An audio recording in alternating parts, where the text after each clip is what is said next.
for tuning in to Hacks and Hobbies with your host, Junaid. In Season 2 of Hacks and Hobbies, we're visited by our amazing guests coming from all walks of life. We want to learn their story, their struggles, and their journey on how they got to where they are today. So stick around. So this is the last week of May, and there's way too many awesome things coming down the pike. Last week, as in not this week, last week, you got to listen to some really amazing folks. You learn about their journeys, as well as learn some basics around video production and tools available to make your life super easy. Besides getting some knowledge and building some connections, I also got to talk to some really cool people that have had experiences in book publishing, as well as in the process of getting there. Some of the guests have never been on a podcast before and found it super amusing to simply just talk about their favorite subjects with people they absolutely love. So being on the podcast is absolutely exciting because they get to share their story on my podcast for you guys. It is super important to share these stories and get to know on what intrigues them to take the actions that they do every single day. So last week was a great one.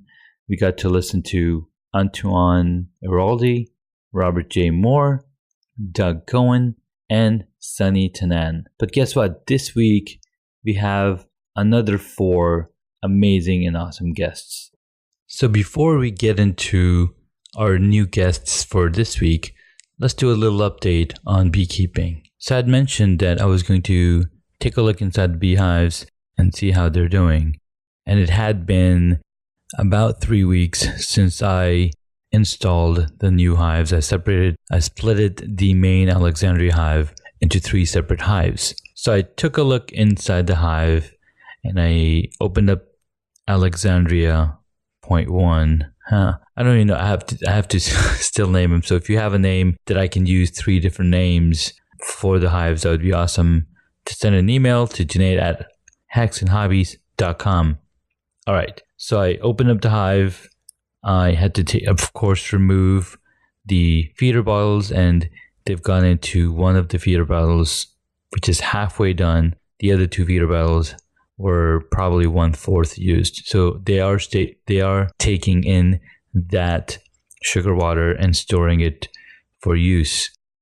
Now, as I opened the hive, I took 1 frame out at a time and then started seeing that they're storing the sugar water in the form of honey so they can use it for winter. And I kept taking out a frame, taking a little look at it, putting in a new box just so it's easier and not putting box frames on the ground. And I started just going through 1 frame at a time. And then I noticed some of the frames were unused, or there were frames that I had put in there that had honey. So I need to relocate these ones. Instead of them being in the middle, they need to be in the corner. Then I started seeing brood, capped brood. So capped brood is a sign that your queen bee is laying eggs. Of course, if you can see eggs or larvae, that's also a really good sign. So I saw on this frame, on each side, there was plenty of capped brood and larvae. I saw different stages of larvae. I saw some eggs that were falling over, meaning they were at least a couple of days old. I went through each of the frames, and there was at least 3 frames with capped brood on either side, which means I'm going to have a few thousand bees coming out in the next couple of weeks. So that's really good news. Now, the one thing that I couldn't find is the queen bee. Now, the queen bee in this new hive has not been marked yet. In fact, the queen bee in any of these 3 hives has not been marked. They were all born in 2019. So I need to find out what color to apply to them and go in there and mark these queen bees the color appropriate for this year. Of course, I'll need some help from my mentor. Another note to self that I would like to let you guys know: do not, I repeat, do not go into a hive without your smoker. Now, this first hive, since it's only 1 box, took me about 18 minutes to go through all of the frames. These guys didn't bother me much at all. Some flew in and be like, "Hey, what are you doing?" But overall, they were pretty calm. There's not a lot of population. So I closed this off, and then I was like, all right, let's take a look at Alexandria Original.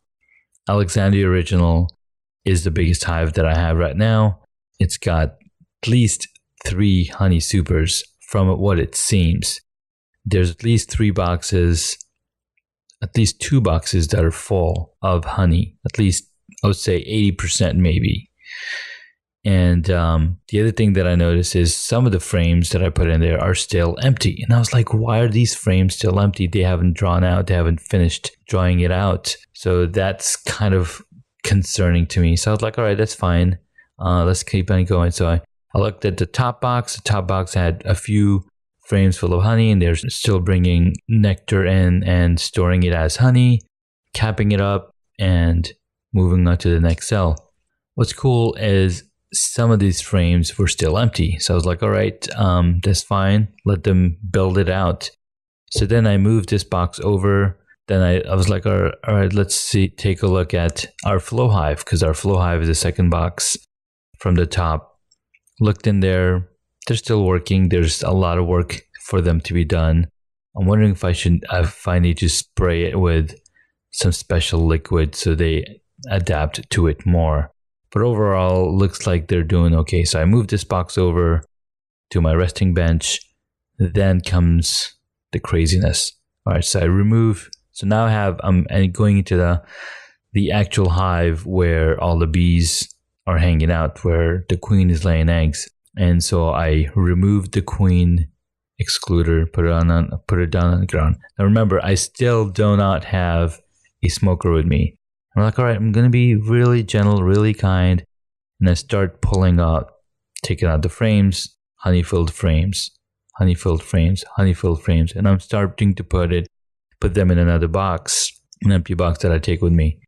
And I was like, all right, this is interesting. There's a lot of capped honey underneath the queen excluder. I'm like, all right, that's fine. And then I started seeing some brood. I see drone brood. I see regular brood, and I'm looking through. They're doing fine, and I moved this over to the next box, and I was like, all right, let me remove this whole box because it looks like this has mainly honey in here as well. And I started thinking, all right, maybe I need to bring some of the empty frames that are on the top super into this frame, so then they can start using it for brood. Now I'm down to the last box. And the bees are kind of getting angry and like, what is going on? They're like pumping, bunching on me. And as I'm removing the frames, maybe I heard a bee or two. And I start seeing some bees on my gloves and on my sleeves trying to sting me. And it's really interesting to see them sting. Like their entire abdomen is turned around and they're trying to sting you.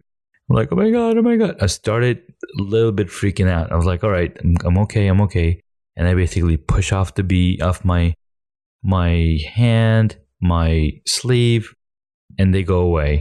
Like, all right, I don't want you to die, just go. Because they are not penetrating into mammalian skin, and they're just poking, into the cotton of my sleeve, they're able to pull out their stinger without it detaching from their bodies. I did notice some of them pooped on my sleeves also. It's like, all right, you guys are fine. So I keep continuing to go into one frame at a time. And then I finally found the new queen. Pretty as anything, golden yellow.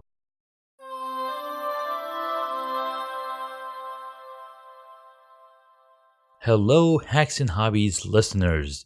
Are you looking to share your opinions, give me feedback, or tell me what you're thinking? Send me a voice message. Voice messages are an easy way for you to send me audio that might end up in future episodes of Hacks and Hobbies. They're the latest feature from Anchor, the platform I use to make this podcast. Here are some of the things I would love to hear from you. Are you enjoying the direction the podcast has taken for Season 2? Is there someone I can interview that will absolutely help you gain more knowledge? What do you think of the different topics that I talk about on the podcast with my guests. You can send me a voice message right now from wherever you're listening. Just tap the link in my show notes. I can't wait to hear from you.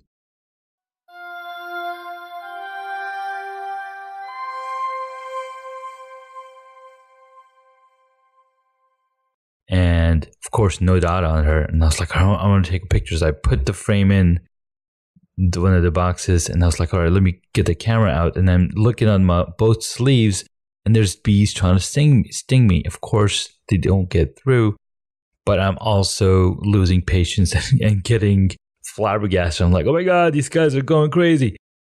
And then finally, I was like, all right, I'm going to take a pause, try to put this thing back together. But before I put it back together, I was like, all right, I can't put it back together because there's bees on top of the boxes where the two boxes meet. I can't really put them back together. So I started putting the frames back into the original hive, into the second box, into the first box, and I've got it all in. I'm like, all right, I'm going to step back. And I was like, there's all these bees on my hands. They're starting, and now I'm starting panicking. So I'm like, all right, I'm going to need to dust these bees off of my fingers. And I quickly shook my hands, and more bees are attracted. I'm like, all right, I need to run from here. So I started running away slowly, and I still see there's bees on my sleeve area, none on my fingers. And I immediately put my fingers and my hands on the ground into the chipwood that I have, try to shake the scent away, but then there's still bees. So I was like, now I'm going to kill them. So I squeezed and I killed a few bees that were on me as I walked away from the beehive. I'm like, all right, I need to go get my smoker and calm these girls down because they're not liking what's happening right now. So I step away. I go to my garage. I find the smoker, and I was like, there needs to be a lighter in the garage. So I had to take my shoes off or put covers on my shoes, go in the basement, get the lighter, bring it back up. All right, I need to light a fire in this smoker. It's a painful process to get the smoker going, but it is absolutely important that you do. So don't forget, never go into a big hive without a smoker and your gear on, because you will get stinging. And I've seen that happen to my mentor. He's got stung multiple times every time he's come to my apiary. So anyways, I got the smoker going. Before I went to go to the smoker, I'm dealing with these crazy bees. My son comes and walks up without anything on. He's like, Dad, can I go play? I was like, dude, can you see these bees are going crazy? Anytime there's an open beehive, do not approach it without any protection. So I buzzed him off, and I was like, yes, you can go play. So I come back with a smoker. I start smoking the bees off of the sides of the beehive so I can close them up. And be like, all right, I'm sorry. Close this off and get into basically putting the entire beehive back together. So yeah, that was a very crazy experience. I can remember, I can still see some bees on my arms, and not my arms, but my sleeves, basically towards right where the glove goes underneath. So these gloves that I wear, they're like longer gloves. They go past where my watch is. And then I have the sleeve part up there. And then on top of that, I put my watch. So it's got like a double seal going on. So they're trying to lift off the sleeve part. And I'm like, all right, let me get in there. And it's really crazy how their wings are buzzing really hard. And then they're like trying to sting. I'm like, whoa, dude, this is next level experience. So yeah, advice, do not go into a big hive without your smoker. So yeah, that was a pretty exciting experience. Now, I didn't get a chance to go to the third hive. The third hive has a super on top and the regular beehive on the bottom. I want to see how much brood activity they have. I wasn't able to finish looking through every single frame in the big Alexandria hive because of this whole scuttle. But I do plan on going back in there with a smoker and go directly to the bottom hive and see where the queen is again. I might do that when Nate comes in, and we'll mark the queen. I think it's red color for this year. Anyways, that's the update on beekeeping. So let's quickly go over some of the podcasts interviews that are coming for you to enjoy this week. On Tuesday, we have Michelle. She's a social media consultant, a videographer, a writer, and a storyteller. I met her through LinkedIn local events, and she's been doing some amazing things on LinkedIn, building up connections and telling really amazing stories. I discovered that we have over 400 mutual connections on LinkedIn, which goes to show that we're in really good company. In the episode, she tells us the story of how she started and shares with us here on her very first podcast interview. Although she has interviewed before on other podcasts, but this was the audio-only version, I'm going to take that credit, and this is her first podcast episode to tell her story. The next episode is Melissa Marie, dropping on Tuesday. She's a good friend that has turned around her life by losing weight. She tells us the biggest reason behind why she decided to make this change. See, a lot of the times, the why is what will keep you going. Because if that why is not strong enough, every action we take ends up becoming a fad, or it's just a fad that we're following. And so you just don't continue to keep on going. Like, oh, everybody's starting a podcast, I should have one too. But if you don't keep going, and if you don't have a strong enough why, you're going to drop it in a year's time. Or, I don't know, maybe you continue doing it for a month or 2 months or 3 months. It all comes down to, is your why strong enough? Are you reaching out to the audience that are going to help you make this something that's going to keep on going? So check out this episode to learn Melissa's stories and the actions she took to keep going and living a healthy lifestyle. Next up, I get to speak with my brother-in-law and a good friend that helps me bounce ideas off of. He got me into snowboarding, which I haven't done quite some time actually, but he's also a software engineer and an artist. When I first saw him draw Batman with his pencil, I was like, whoa, that's so awesome. So we get to touch a little bit on that. He's a father of 2 and recently completed a trifecta of the Spartan races. He's earned the trifecta award for the Spartan races because he participated in 3 separate Spartan races last year in 2018. So in this episode, we get to learn a little bit about him, a little bit about how he got into training for these races, as they require a lot of work. For Friday, we have Ahmed Qureshi. He's a longtime athlete and one of the top cyclists in our Team Velocipede cycling group. He's won multiple trophies for triathlons and bike races over the years. So we get to talk about his little history, his little journey into cycling, and then we get into some healthy keto eating. He's amassed a ton of knowledge on this subject and is going to share some awesome stuff on here. That's it for now. Thank you so much for listening and tuning into this episode. I know this was a short episode, but I just wanted to get some update out to you guys and let you know who's going to be up and coming tomorrow, the day after that, and then Friday. So thank you so much for tuning in.